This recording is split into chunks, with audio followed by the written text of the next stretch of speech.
भारी उल्लू बना दीजिए आप। देखो भाई, हम भजन में गाता था, हम हिंदू हैं। अगर कि हमारे हिंदू में किसे में बिल्कुल कैसे होना चाहिए, बब्बर सिंह की तरह रहना चाहिए, ऐसे होना चाहिए। और आप भजन गाने की तरह कंजूसी करते हो।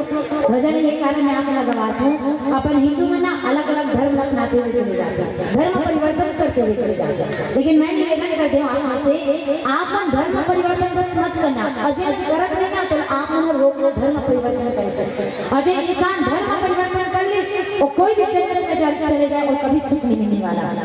तो मैं निवेदन करता हूँ आप सभी से, आप धर्म परिवर्तन रोकना है, अपन धर्म न बचाना है और हिंदू ही धर्म में रह करके अपन धर्म आगे बढ़ाना है। कोई कहे कि मुल्ला को मस्जिद में राम दिखाई दे, ये बात में गौर करना कि मुल्ला को मस्जिद में राम दिखाई दे और पंडित को मंदिर में रहमान दिखाई दे, और धरती कुछ दिन होगी जन्नत जब इंसान को इंसान में इंसान दिखाई दे। इसलिए भेदभाव नहीं करना है कोई भी समाज जाति धर्म में। मैं तो कहता हूँ मस्जिद जाओ, गुरुद्वारा जाओ, चर्च जाओ, मंदिर जाओ, कौन मना करे, लेकिन अपन धर्म न छोड़ करके कोई भी धर्म नहीं बचा है ना। और निवेदन ताली से बजाना जैसे लगते महात्मा ससुराल क्या हुआ, अरे जैसे लगते महात्मा ससुराल की लाली, कम से कम हमारे कलाकार में गदगद हो जाए। कैसे बजाओ जो मैं आप उनके गांव के नाम लेके भजन गाता हूँ और आप उनके गांव की आवाज में इतना बुलंद है मैं सुनना भी चाहता हूँ। गांव का नाम क्या है? पिपरिया। तो पिपरिया वासी का बच्चा बच्चा, पिपरिया वासी का बच्चा बच्चा, आवाज कम है जैसे लगता है।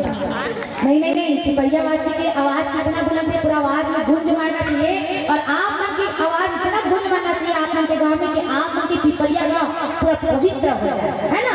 तो भजन के साथ में गाना है, तबला वाला भी दोहरावे तो सुर में आ गई है ना। पिपरियावासी का बच्चा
बोलेगा।